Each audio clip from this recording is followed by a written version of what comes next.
Welcome to Point to Rise, your podcast that gives you permission to dream big, take messy action, and turn your talent into profit while turning your back on perfection. My name is Suzanne Purcell, high performance and mindset coach, former international ballerina, profitable entrepreneur, and founder of Point to Rise, a movement designed to empower dancers. It is my mission to use my own story as an inspiration for today's generation of dancers. And now sit back, stretch, warm up, or sip your coffee and love learning how much it matters to point at yourself first to rise to all that you are capable of.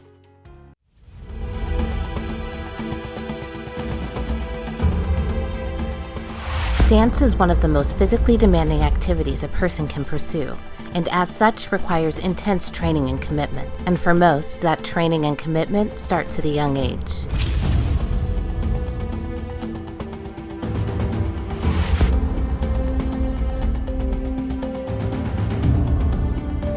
Young dancers spend countless hours in the studio, conditioning and strengthening their growing bodies for the rigors of this profession, and yet spend little to no time equipping themselves with the tools they need to mentally sustain these demands.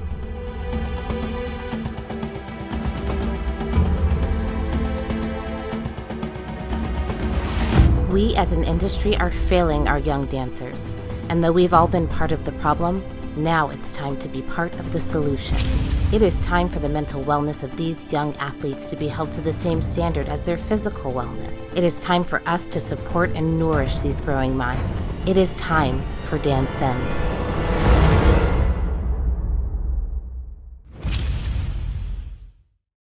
Hello, everyone. Welcome to another episode of the Point to Rise podcast. My name is Suzanne, and I am your host today. So today we have a very special treat. We are having a conversation with Kristin, Deiss and Michelle Loucadoux, who are the founders of Danscend. And Danscend's mission is to bring mental wellness to the forefront of dance training by providing a space for education, application, and community to dancers, educators, and professionals. Their bio is extensive, and I will preface that both of them combined have spent over 60 years in the industry. Danscend founders Kristin and Michelle really focus on what we have been talking on this podcast so extensively, that the mental well-being of dancers is really not being looked after, and that it is time, more so now than ever, to really focus on this. So I am so looking forward to sharing this conversation with you. I hope that you can take a lot out of it, that you have the patience and the curiosity to go back and make notes and go check them out on their Instagram page. And really understand how important your mental well-being is in your ability to really show up as your very best self on stage, off stage, in the studio, as a dancer, as a human being. So without no further ado, here are Michelle and Kristin. All right, guys. Oh, thank you, Beth. We'll probably cut that out, but Beth is the voice that always announces when we're recording. So she is my woman. She's my guide right now. Michelle, Kristin. She's our, she holds the bell. Welcome to the show, you two. Michelle, Kristin, we honestly, as you know, guys, who is listening to this podcast all the time, we always have a chat prior, and I tend to not press record, and we get into the juicy stuff before we actually record. So we have already been laughing and writing down things, and agreed to meet in LA when we are in the city again. I just wanted to say that I am so grateful, and I truly mean that, to have connected with you, that you are open to conversations, and that we're having this chat today. Like, I was so tired today, and I was looking forward to our conversation, and now I feel like $1 million, and I can like lift up the world just because of our little chitter chatter that we had prior. Oh, Oh my thank gosh. you. We are so glad to be here. And likewise, so I think, just not even to get nerdy immediately, but energy builds on itself, right? And when you find someone whose energy that you really enjoy, I think it just kind of one-ups each other, and then we, bring each other up out of our tires. So so glad to be here. Oh, I love that. Energy, isn't that the most important thing? And I never really paid much attention to it until I actually started any kind of self-development. Okay, let's not jump ahead because that's definitely something that I want to touch on later on. I would love it if you either, but both of you, not together, separately, would give our audience a little bit of an overview where you're coming from, what your experience and your career was like in the dance industry, and why you're doing what you're doing right now. And whoever wants to Yes, start, go for it. I'll jump in. I'll Okay. go first and then I'll throw it to Michelle. So, gosh, where to begin? I was a total bunhead as a child, and all I wanted to do was be a principal dancer with New York City Ballet. I was a Balanchine baby, didn't want anything else but to dance Balanchine ballets in Lincoln Center as a principal with New York City Ballet. And I was on the road to do it. I was scholarship student at the Rock School of the Pennsylvania Ballet. I spent a summer at SAB. I was like doing the thing. I was getting feedback that this was a career path for me and a real possibility. And then I was diagnosed with juvenile rheumatoid arthritis, and I had to stop dancing, and I didn't know, if I was going to be able to ever dance really again. And I was very, very, very fortunate and very lucky that it went into remission after about a year. And so I was told by my medical staff that I was cleared and ready to go. And I mean, I could talk about this for days and hours because I was not okay. I wasn't okay physically, and I certainly wasn't okay mentally, but as a 14, 15-year-old, how was I to know that? And I went back to training, and, it just felt like I was running up against a brick wall. My body was not the same. I was getting injury after injury after injury. My mind was certainly rattled, and I just couldn't make sense of, and I've said this before, I couldn't make sense of having a dream so ingrained in my being and in my heart and not having the ability to get there anymore, which is what it felt like. And I didn't know how to respond to that. I think especially because I was a bunhead, the ballet training in me was like 1 + 1 = 2. You do this, you do this, you do this, you get here. When that doesn't work, when you did everything right, where do you go from there? And I didn't know. And so I stopped. I quit when I was 17 years old. I was in Miami at the time training at the Miami City Ballet School. And I just really had to face the facts and be like, my body is not withstanding this kind of training anymore. And so I went to college for history. I got my BA in history. I went to grad school. I was in the PhD program for history at the University of North Carolina in Chapel Hill. And I was like, what am I doing with myself? Like, how is this my life? I don't even know who I am. I feel like I'm in a movie. And the whole time I was dancing, for fun. And I was like, I fell in love with other forms of dance. Like, oh, contemporary is interesting. Modern isn't the devil that I thought it was, I don't need to have perfect rotation to still dance, and I fell in love. My eyes were open to a whole nother world. And so I really became passionate about opening other people's eyes, dancers specifically, right, to this other world. So I went and I got my MFA from Tisch School of the Arts at NYU. And I spent some years in New York dancing with various companies. And then I moved out to LA because I really wanted to teach in higher education. And I felt like those jobs were hard to get in New York City. So I came out here and I was dancing a little bit with some companies out here, and I did gigs here and there, and I got a job teaching at a college at the time that was called Relativity School. Changed its name to Studio School. It's now Hushin College, Los Angeles. That's where Michelle and I met. And we worked together we've been working together for 7 years, and I'm now the chair of the dance department at Hushin. And I mean, I just am so passionate about this kind of work because I wasn't taught how to care for myself in a way that would have enabled me to make different decisions about the path of my life in the dance world specifically. For me, I just saw I was so narrow-minded, and I didn't see that there were multiple paths open to me. I just saw the one, and when that shut, I didn't know where to go from there. And I don't regret, what happened, because I think it's led me to this place now and to the work that I'm doing now. But had I had different mentors kind of help me process this stuff mentally, I think I would have been in a different place. Okay, throwing it to you, Michelle. Wow. Okay. Sorry, Michelle. I have a question. Yes. I have a lot of questions, but one question that really stood out for me, and I can so relate to that when you said that you only saw one path. Why do you think that is?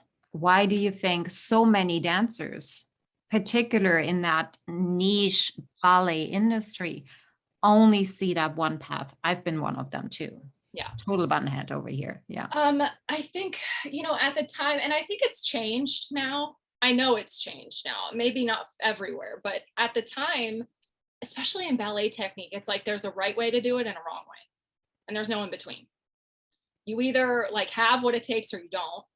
And part of having what it takes is taking the same path and following the same path that other superstars had. You train, you become an apprentice with a top 10 ballet company at the age of 16, maybe even younger. You don't go to college, and you become principal in your early 20s, and that's your life. And I know that this doesn't just happen in the arts and in ballet. I mean, with Simone Biles, the decision that she just made recently, this happens everywhere. We hold elite athletes, which dancers are, to a certain standard, and that it's the creme de la creme of bodies and minds that can take a certain level of pressure. And if you don't rise to that place, then you don't have it.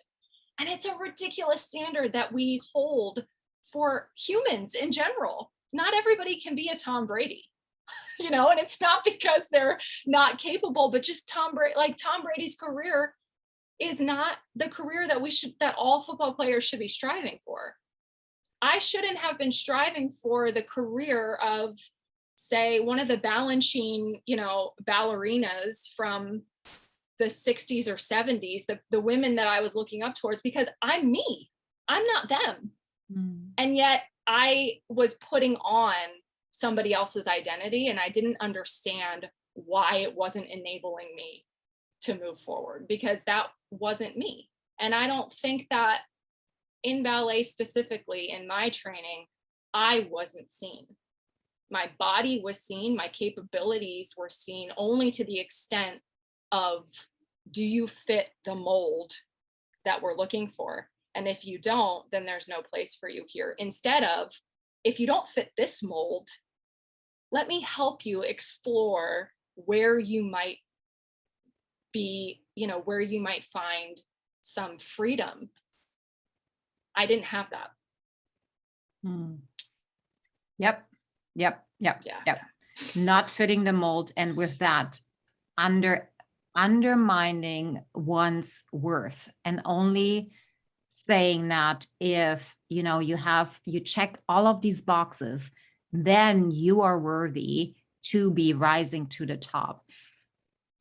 There are so many other factors that come into play. Even if you're maybe not physically 100% fitting the mold, if you know how to train your mind, and if you know how to believe in yourself, man, that is much more important. And we have yet to discover in the ballet and dance facility and in that whole industry how important all of that work is and what it actually enables us to do. Agreed. Yeah. Okay. Yeah. Thank you. I really appreciate Yeah. that. That was really Of course. my job. Michelle. Happy to share. Yeah. And I think, I mean, even just to speak to that before I kind of tell you a little bit about my history, I heard someone ask my son, my 3-year-old son, the other day, what do you want to be when you grow up? And that just made the insides of my soul shrivel up, because we don't want to be a thing. We are not what we do. You know, we ask each other, what do you want to be? And then we all as a society just define each other and even ourselves by what we do, how we make money, or what our profession is, as opposed to being ourselves, which is a multi-hyphenate, completely complex individual. We all are so complex. And that was also to circle that back to my kind of my dance journey. I struggled a lot with the fact that I had a lot of different talents and interests. And I thought that I just wasn't good enough because I did a lot of things. And I was, you know, jack of all trades, quote unquote, jack of all trades, master of none. So I started out as a bunhead. I studied at American Ballet Theater in New York. Didn't get into the second company there. So I, after high school, started dancing with Richmond Ballet, danced for a few different ballet companies. While I was going to college, because my parents made me go to college, I'm like, oh gosh. But now, years later, I'm like, thank you. Thank you for making me get an education. So I danced for ballet companies, but I'd always been a singer. Like, I'd always studied opera, and I'd always like had so much personality for ballet. Like, I'd be in the back line of Giselle, and I would like so get in trouble for like smiling. Like, Michelle, stop smiling. You're supposed to be dead, you know. So I randomly auditioned for a musical and got the job. It was I was dancing for New Jersey Ballet at the time, and it was during our layoff from New Jersey Ballet. So I did a little summer musical in New Jersey at a place called Paper Mill Playhouse. And it was My Fair Lady, and it was the most beautiful show, and I felt so welcomed, and I was like, I'm home. So I stopped doing ballet and then started doing musical theater. I did musical theater for a long time.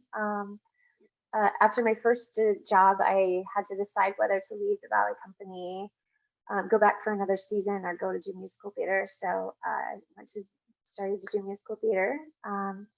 I did regional theater for about a year, and then started doing Broadway. I got my Broadway debut was in 2005. I think I just aged myself, in Beauty and the Beast. Then I got to originate Broadway cast in Mary Poppins, The Little Mermaid, and Revival of Anything Goes.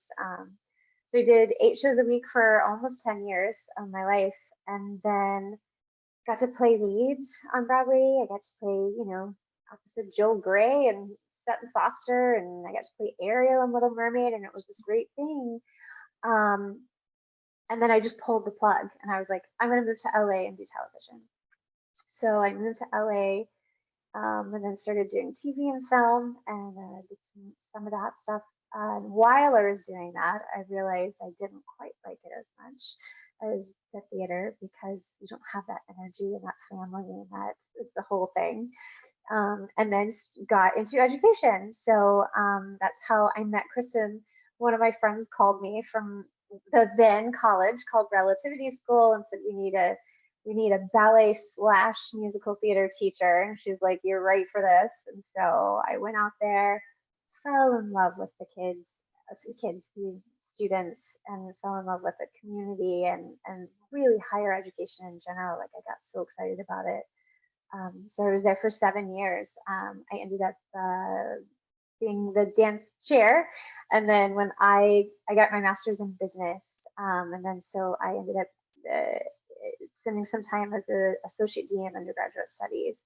and then left in September to start Danscend, and to pursue my writing career. So I'm a published author and I write and stuff.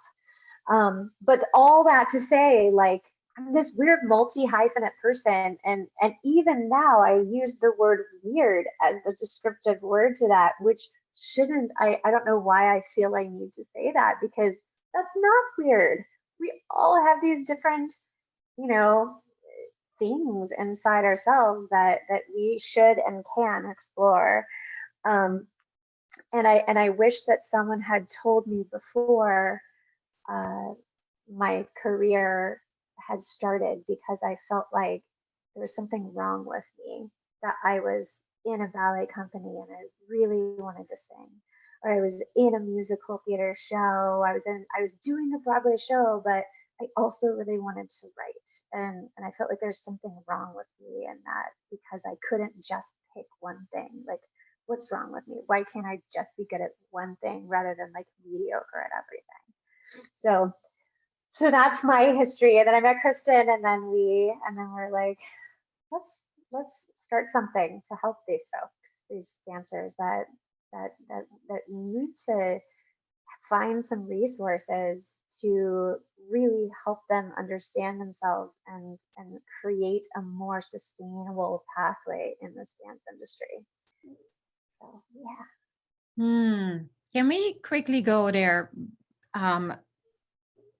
The weird, how you still label yourself in a loving way, but still say you're weird because you have many other interests. And doesn't that come from the belief that we've been given when we were little, that we have to focus on one thing, and particularly as dancers, like if you don't give it all, if you don't write over your entire life, your entire you as you are, you're not going to be successful. When I entered in Germany, the ballet school, I had to sign a waiver that said that I will stop, as of right now, every activity that I was doing prior, and I will focus on only dancing.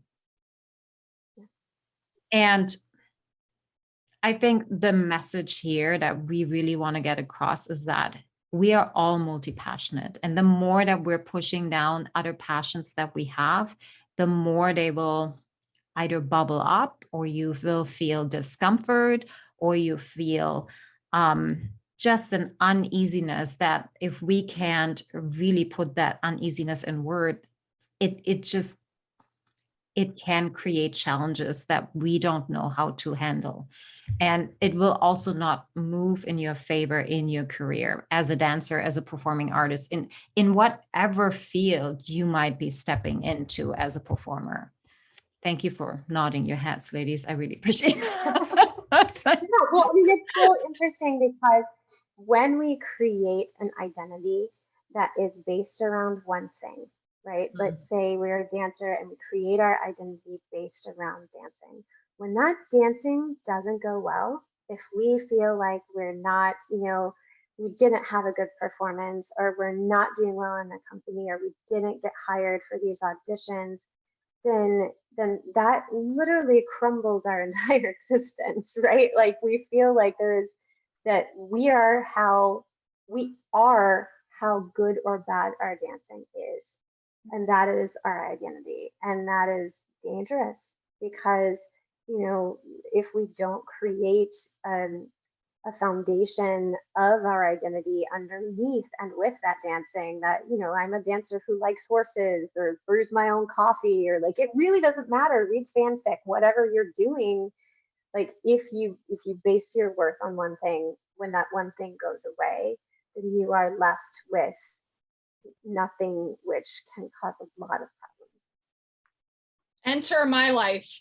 Yeah, exactly. Right? That's exactly what happened to me. I had no clue who I was, what I was doing. I felt like I was floating in space, and I didn't have the capacity to even process what was happening. And it took 6 years from when I quit to realize that I could explore other avenues in the dance industry. 6 years. And we all know as performers that your body, right, if you're not consistently training, if you're not doing things to keep up, keep learning, that 6 years is a long time to go to kind of remove and then decide, come back and, oh, now I'm ready, especially when that 6 years starts at 17. So a good portion of my prime performative, part of my life was gone because I had to go find myself. And I do this because, oh my God, I thought I had found myself. I thought when I was 9 and I did the same thing, Suzanne, like I'm going to a school, I quit everything else. Nothing else, right? Only ballet, ballet, ballet, ballet, ballet. That's who I thought I was. I thought I had done it. I thought, oh, the hard work is done. Now I show up, I do this, I do that, and it's like a math problem. It solves itself. I climb the ranks and here I go. And then bam, you get knocked down and you're like, why didn't this work? And you think that somehow it's your fault. It must be me. I not once questioned that it's the environment or maybe it's the system or certain people in my life. And I know at one point, when I quit, my mom was even like, well, why don't you, Juilliard has a dance program. And at the time I was so like this, that I was like, no dancer goes to college for dance. That's not a thing. Those aren't serious dance. And I was like poo-pooing Juilliard, which is the most ridiculous thing in the world. But that's what I thought, like that was the life I was living. I was like, no, I can't, because I wasn't hearing from those people. My parents weren't dancers, so they didn't know. And I was like, no, that's not a thing. And my mom's like, okay. So instead I just did a total 180. But yeah, it doesn't have to be like that. And in fact, the dancers, it shouldn't be like that. And you're a better dancer when you bring to the table your entire self. You are a better performer and a better dancer, period. So it should be celebrated. It should be encouraged. I don't know why it really hasn't up until this point. Well, I was like, do you want to go for it, Michelle? Go for it. I want to hear it all. I wish you all could see her face. It's just so. The system, and I will say this: I believe the system in the dance education world is slightly broken. It is. If anything, it was not even built in a purposeful manner. We value this art, this beautiful, fantastic, important, life-changing art over everything else to a fault. So, dance teachers are simply people that have been dancers, that have then finished their career, for the most part, finished their careers, stayed in that same studio and just gone to the other side of the table. The dance education, the education threshold for dance educators is very specifically in America, very low. Like you don't have to have a degree to teach dance at all. You don't have to have a certification. You literally can just graduate from high school, not get into a company, and come back into the school and start teaching the 3-year-olds. Bam, bam. And there is a level of generational trauma that happens with that, right? My dance teacher taught me this, and they told me you have to, just an example, look this way to be a dancer. You have to have this kind of body. So I'm going to tell the next generation, you have to have this kind of body to be a successful dancer, and then they're going to believe that. They're going to continue that on. When there's very little education on so many things outside of the world of technique, like even how to teach. What's the best way to give corrections? What is the best way to inspire your students in the dance studio? How do you deal with students that have negative self-talk? How do you deal with competitiveness in the classroom? How do you deal, there are so many things that are really prevalent that teachers now just don't have. The teachers over the generations have not had the tools to deal with. And we know from research that teachers are actually teaching more of these soft skills than they are the subject that they are teaching. That what students are absorbing from these positions are more about these things than about math or science, or in this case, dance, that they're actually absorbing the things that these teachers aren't getting training on, or aren't even aware that they're also teaching these things. Okay, let's pick this apart, because this is definitely a cycle that we're all here to break. And I think the more and more awareness we're actually, the more we're putting the spotlight on the perpetual cycle that we have created, because we believe, and when I say we, I'm talking about the industry, not about people. We have all played our part in allowing that dance is not something that is really important. And therefore, we're not going to put a good, healthy pathway into the world that would actually make it something where gosh, all of these little girls and their dreams, and boys as well. Sorry, I don't want to, but it is more us females, because that's how we connect with the divine while we're dancing, right? This is why it is so much our dream to be that ballerina, to be that dancer. And we're getting out of it broken, and we don't need to. So I want to start in the middle. Michelle, you said, it is not necessarily in America that you have to have a degree in order to teach. Okay.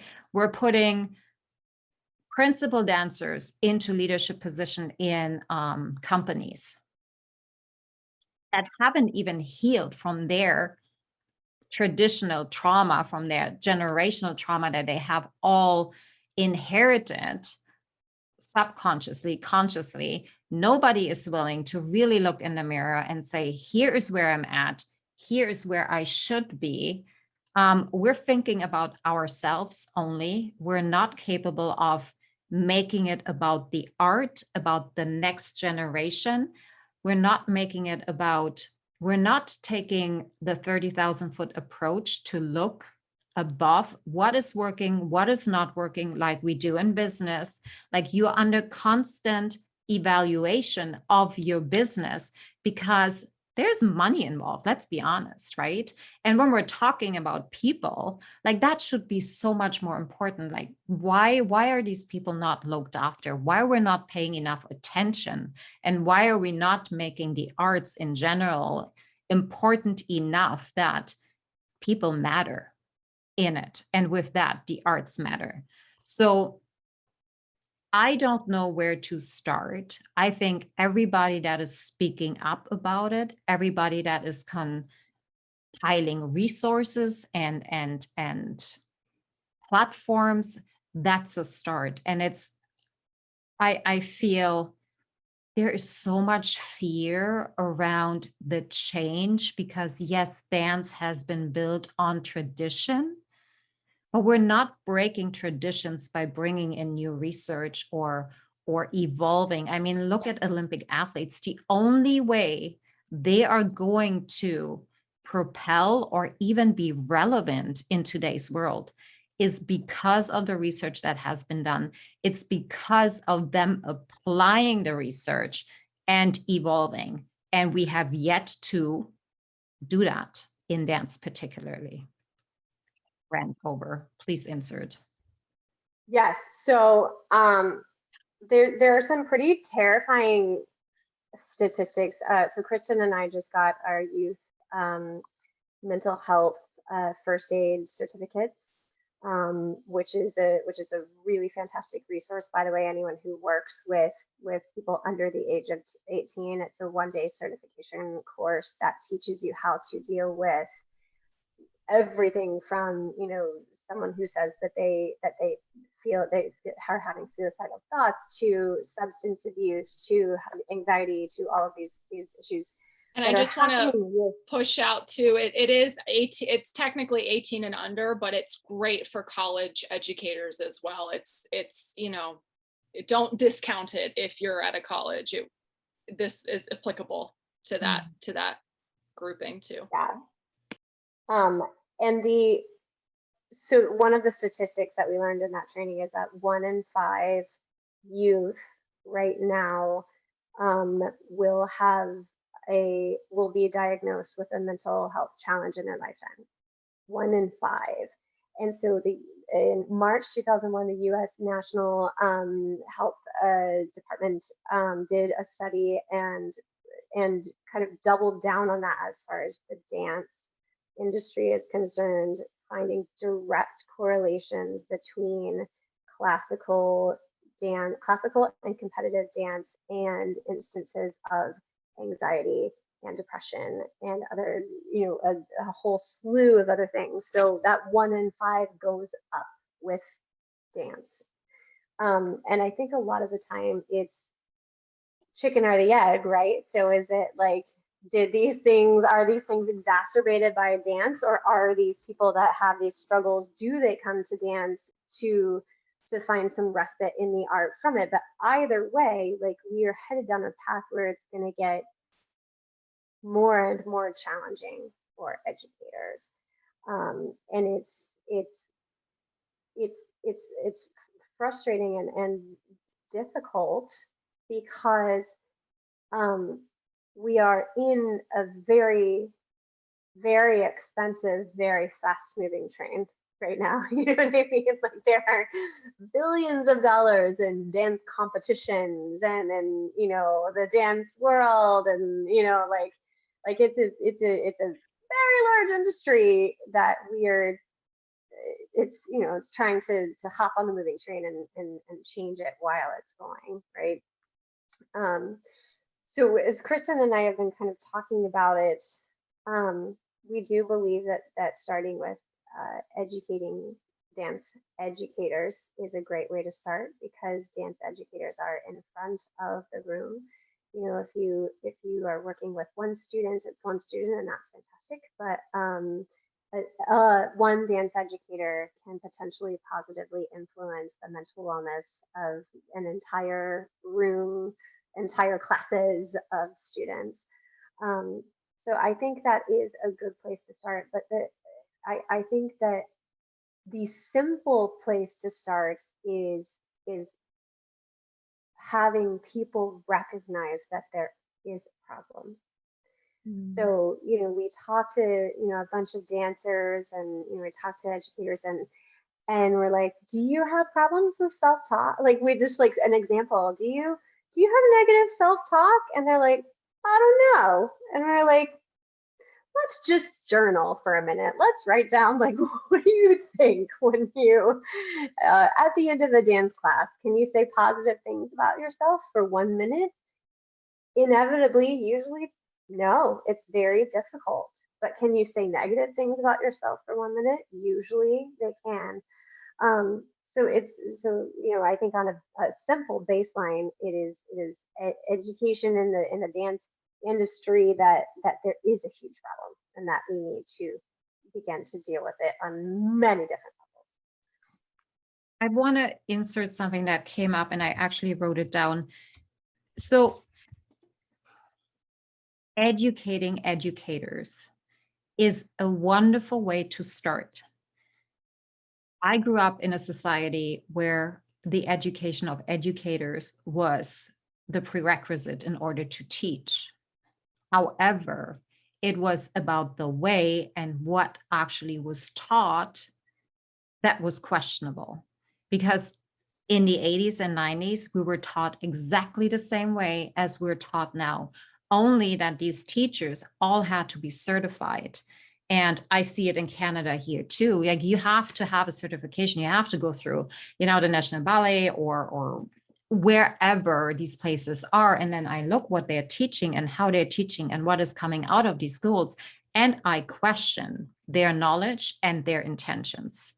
And I'm saying that with love, because I think it's time that we rewrite the curriculum.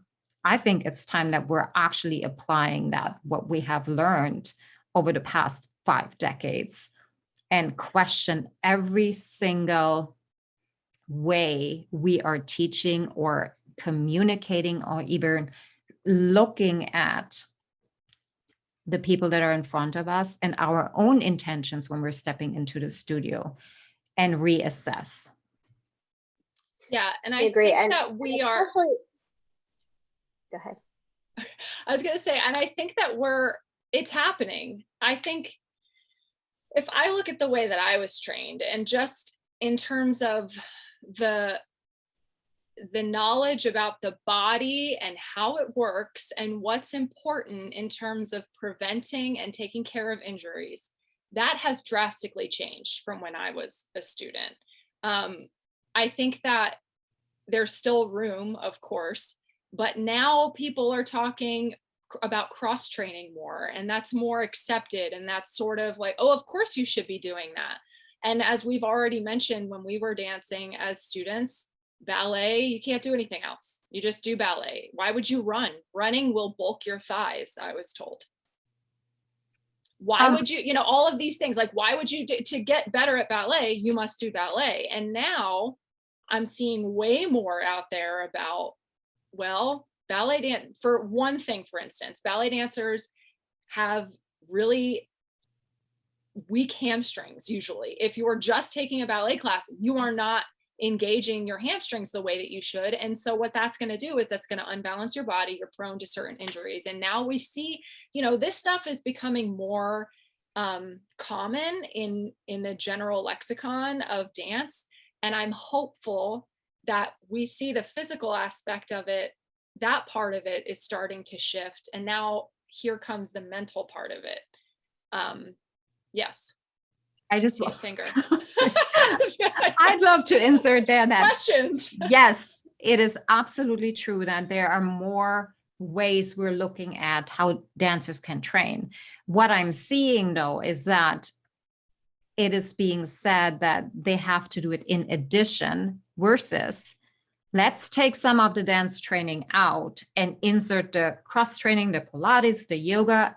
You do not need to at all times stay in the studio and train your body and rehearse the steps. If you were seeing that taking an hour of like a cross training would actually make you so much stronger instead of taking like a 3-hour class, or do you know what I mean? Or rehearsing Swan Lake for the 500 times. Or actually, how about teaching dancers visualize? Oh my gosh, the German visualization. You know what I mean, right? Like, so because that's what we're doing with our Olympic athletes, right? There's a whole, like, there are books written on, cycling teams who have, simply, started visualization and like made incremental changes in their training and in their whatever.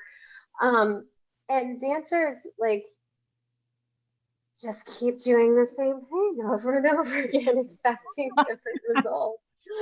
I know, so it's frustrating. And I think, especially now, I think you hit on something really important is really incorporating the advances in science into our dance training. We all dancers, it's so funny that the general assumption is that dancers are dumb, they're just like pretty and they go like hit their face, but meanwhile, like, they are some of the smartest individuals there are. Like, they go into a room completely blind, and then in an hour they've learned a minute and a half of very intricate choreography. Like, dancers, they have this. I mean, that's a whole other thing, is the stigma that dancers are dumb. They are, in fact, the opposite. But the advances in neuroscience and in all of these studies in the past 10, 20 years of the mind-body connection, the gut-mind connection, it's the brain, like how it works, how we recreate neural pathways, and all of these things can be applied to dance, like, directly. And I think, unfortunately, that stigma, that kind of part of that identity that has been created of, I'm just a dancer, I'm too dumb to understand that, or that's not my thing, like science isn't my thing, like that's caused a rift between all of these advancements in science that can actually help dancers. I So think, that's actually why. yeah, I think part of it too, and Michelle, you've brought this up before, it's like dance, and yes, while dance is a mixture of like being an art form and a sport, right? We are athletes, but we are also artists. There's this like it's got me now.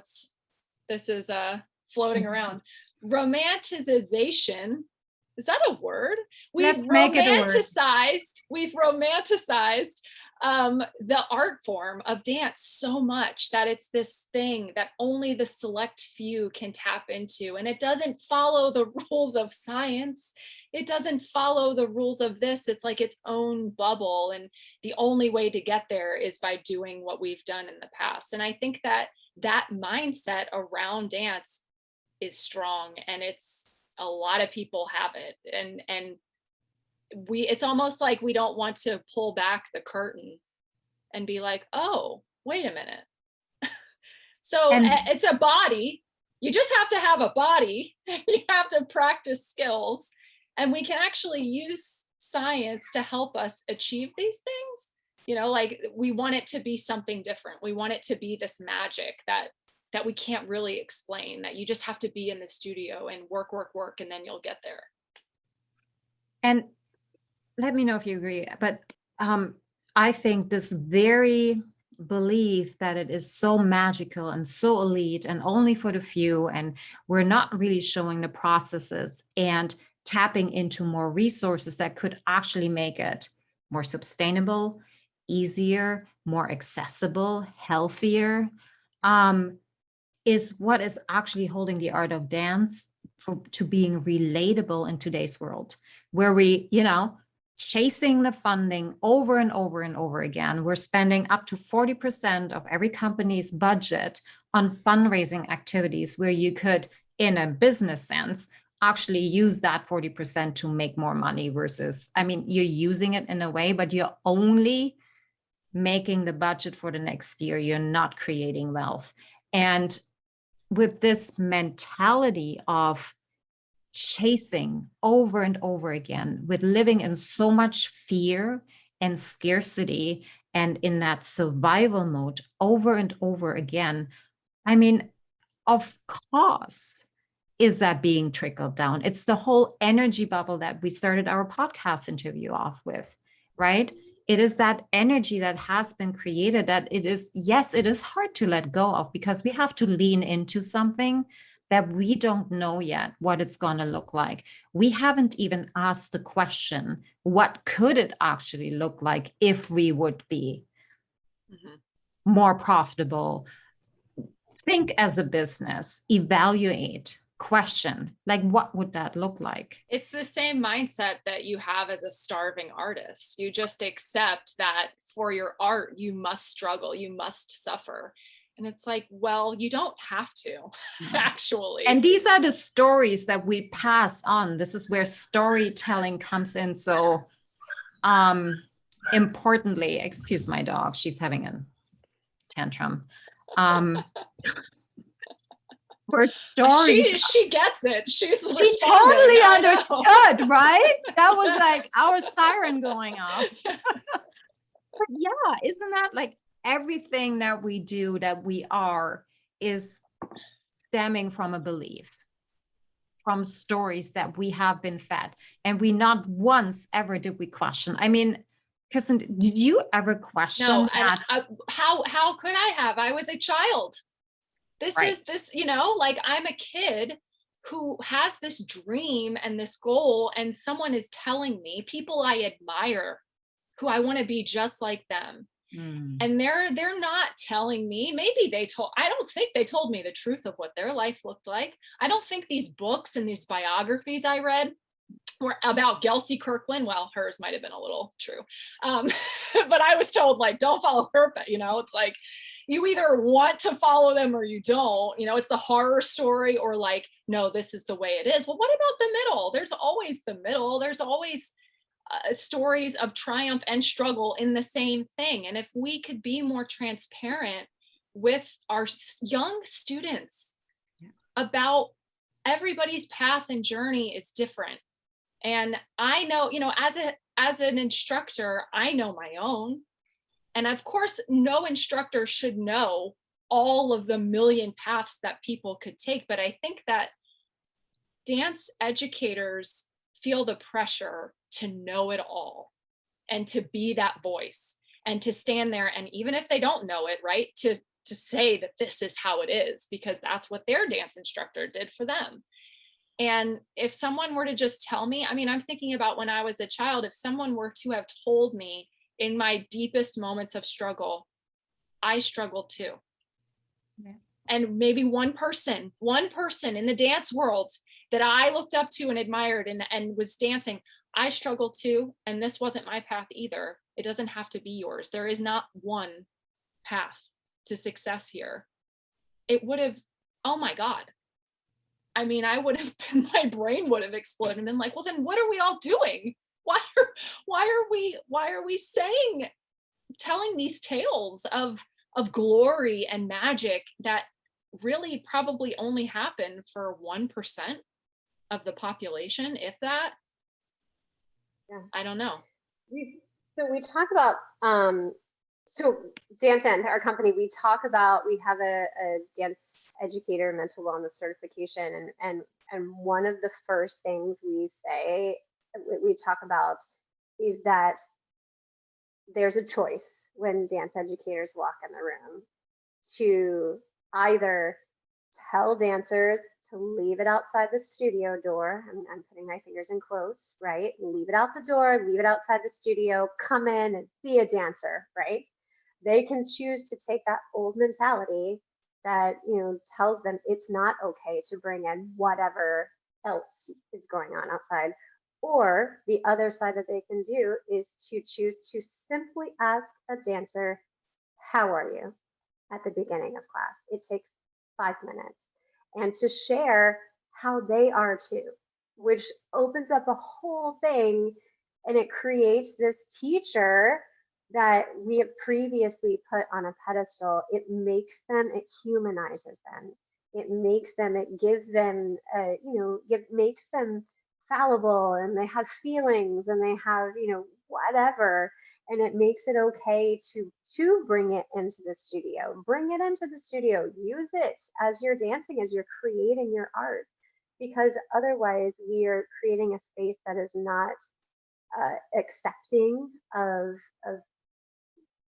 imperfection, and that creates a really big problem. And I think it's not about imperfection. It's us being able to accept that we're human beings, and this ethereal dream, the romanticization of the art, nice word, is it? Yeah, I know, thumbs up, of the art itself. It's just, I don't know, it maybe worked in the 19th century. It may worked in the mid 20th century, but now we're just waking up as a world together. We're just finding ourselves. We're understanding that our imperfections make us more valuable, because with us giving ourselves permission to not know it all, to understand that we don't have to do it ourselves, like we can ask for help, and that we're stronger in a community anyways.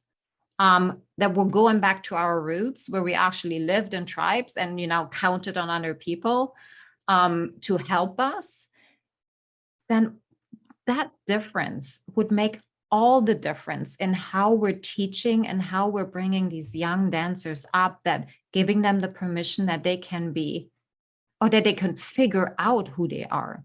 I mean, no 10-year-old is going to know, no 15 or 18-year-old is going to know who they are or what they're going to be when they're 40, but giving them the permission to change their mind and to feel and to be okay with the pain, and not making them less than just because they feel not 100% every single day. And I think that's where we, as a collective, can lead the way in saying, hey, today is not a good day. it's just not a good day. It doesn't make me less than. It actually makes you more, because your ability to feel will translate the way you're dancing and what kind of energy you're putting out, and how you're going to attract people that actually can be nurtured by you through your art. And these things, I mean, I'm going to take a left here for just a moment because I feel compelled. The things that we repress, the energy that we repress, the emotions that we repress, the fear, the anxiety, the confusion, the doubt, the self-deprecation that we repress will lodge and does lodge itself into your body, and it will come out. It will come out in ways that you never imagined. And when you don't understand why, you got injured or something happened, or all of a sudden you're getting sick all the time, or, all of these processes in our bodies are connected. And if you're not caring for your emotional well-being and your mental well-being, it will eventually show itself through your physical body. And again, it's just like, find part of what Michelle and I talk about a lot in the work that we do with Danscend is part of what we're doing is like having to convince dancers and dance educators how important this stuff is. It's not something that you can just sweep under the rug and say, oh, I'll deal with that later. It's your mind is operating your body, whether you know it or not, whether you want to be a part of that process and try to make that process healthier or not, it's happening. And so I just, like what you're saying, Suzanne, just made me think of that, because it's so important just for your own physical health. And if our bodies are our instruments, then taking care of our mind and emotions is part and parcel to taking care of our physical selves as well. And our mental selves. So Kristin and I, as we were creating some of the courses for Danscend, and doing all the research and writing the material, we were realizing we still struggle with this many years later. Like, I have so many body image issues from my teachers who called me tutu butt, from the company who fired me because I was, quote, too fat for their classical season. Like, all of these different things that happen to us when our brains are still forming. Our brains do not finish forming until we're 25. That is prime dancing time, and that is when we are in the dance studio being hurled these comments from our dance teachers, from our choreographers, from the people who run the companies, the directors of whatever dance companies we're working with. Like, it's just it gets literally lodged in our brains, and then can affect you throughout your life. I will probably always struggle with my body image issues and feeling like I deserve my dinner, or have I worked out today enough to deserve to eat lunch, or that kind of thing. And that is from ballet, and that is from ballet teachers, and some musical theater stuff too, but that is from my teachers who were not educated in a healthy way to convey information to their students. I think to go back really fast. So I think the dance industry right now is at a place, they're absolutely at a turning point where right now we are the Kodak of the world. We can either stick with our film, and I'm like showing you the old school like film on the reel of the film, or we can shift to a digital world. And the dance industry is at an impasse where we can either include, we can change, we can pivot, we can become a company, an industry that is thriving because we have so much interest. But we're either going to do that, we're going to go digital, or we're going to die off like the dinosaurs and just do Tarantino films. You know what I mean? Like, it's Yeah. So, I think I could talk to you for days. It's like two pots and a pie. I want to really hone into where dancers can, gosh, I have so much to say. Darn, girls, like, one thing, like to everybody that's listening, you do not want to wait to unpack everything that you acquire, because that work that even I am doing for the past 5 years, you think what you've done in your teens and 20s was hard? No, it's not. That was nothing. What's coming now, and we think we're so invincible and it's never going to happen to us and we're never going to get old. And then you have your 35th birthday and your 40th, and you're like, oh my gosh, this is not where I imagined I'm going to be. And you may have all the money in the world, but look at your relationships. Look at the way you're actually talking about yourself. Look at how you look at yourself and how you're counting your calories and how you're judging other people's that may not be as skinny as you. Just take that as a gauge, I would say, where you're at, and if you really want to spend the rest of your life in that kind of a jail. I absolutely adore you. I think the work that you're doing is beyond needed, and let's not die out like the dinosaurs. Let's move into the digital age. Let's get with the times. Where can dancers, dance educators, anybody who can actually relate to this message and got intrigued and inspired by our passion, find you? We are also going to link all of your free offerings into the show notes. So if you are reluctant to go onto your Instagram page, it's right there. By the way, you should check out the website because it's really nice. Thank you. Well, Danscend, so like you said, we do have resources for both dancers and dance educators. So we have a free 5-day challenge called Inspiring the Whole Dancer for dancers, to help give them tools to get back into the dance studio post-COVID and really start to get their mind right for physically being in class. And that's free. You can sign up on our website, danscend.com. Then we have a more intensive 12-week virtual course for dancers that really dives deep into the topics of self-talk, body image, and the importance of mental wellness. And then we partner with mental health educators. So we have some psychologists, psychiatrists, licensed marriage and family therapists who used to be or are currently in the dance industry that work with us and speak with our dancers. And then we also do industry panels for that. So that's called Nourishing the Whole Dancer, and that's on our page. And then we also have a new certification program for dance educators. So we right now just have a level 1, and we're looking to add a level 2 as well.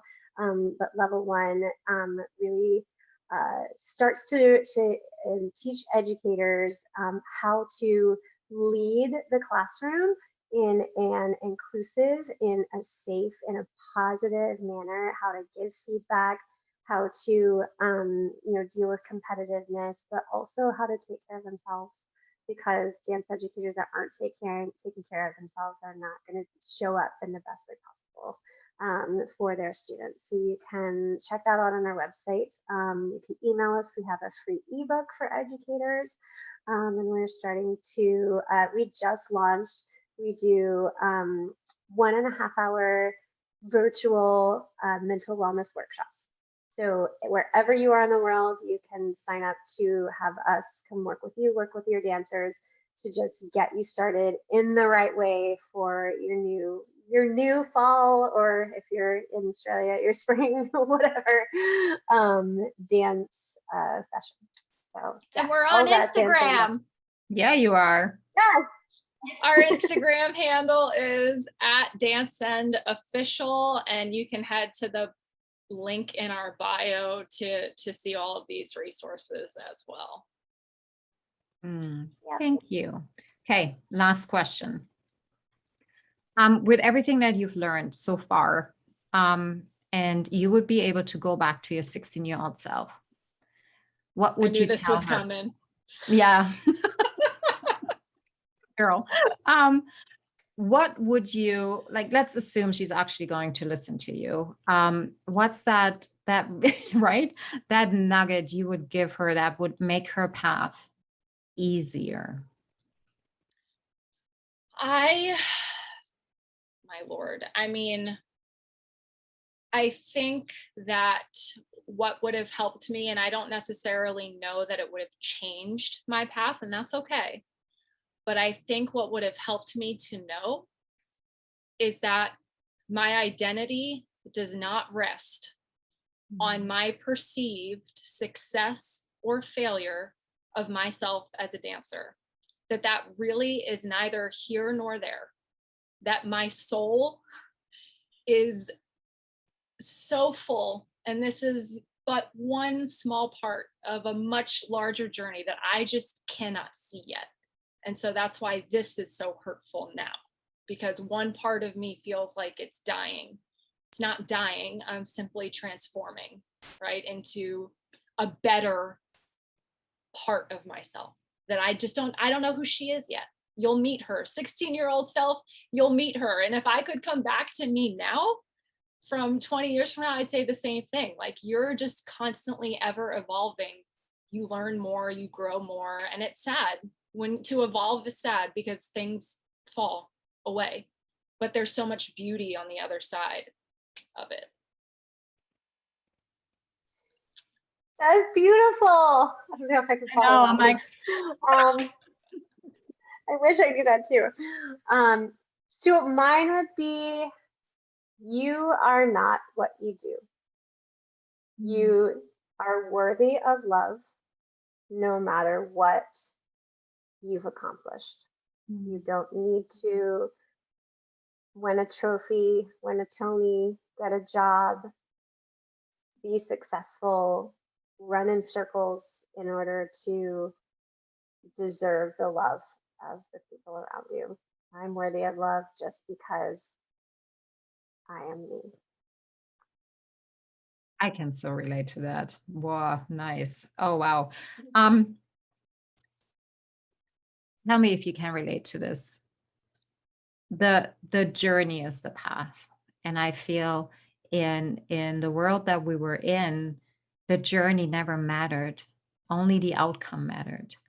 And it was for me such a difficult thinking to actually understand. I think it's taken me literally till this January, February to understand that the beauty of everything that we're doing is not necessarily the achievement. Yeah, it feels sweet, when you feel the spotlight and you hear the applause, but it's really truly of who we become while getting there and what else we are capable of. And I think we should never forget to ask ourselves the question, what else can we do? Like, this is not the end.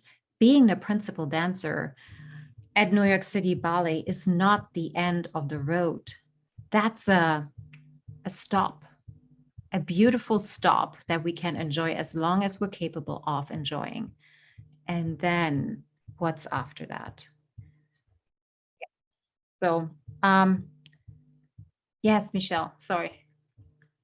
Oh, I was just going to say, absolutely. Absolutely. Thank you. Thank you so much for this very open and raw and authentic conversation.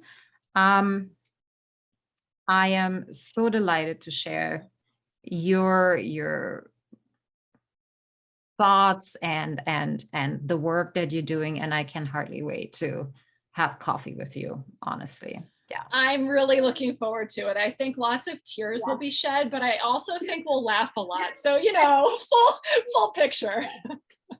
All of it. There's one thing I've learned is that dancers get each other. And we are a community that is literally worldwide. We have talked to, through Danscend, we've talked to dancers and dance educators around the world. And we always find so much in common. And I think that's something that's so strong and so exciting, and something that I think we can continue to grow. Yeah, amen to that. Thank you. Thank you, everybody, for listening. We're sending you so much love. Till next time. Thank you so much for listening. If this message resonates with you, please pass it on to someone who needs to hear this right now.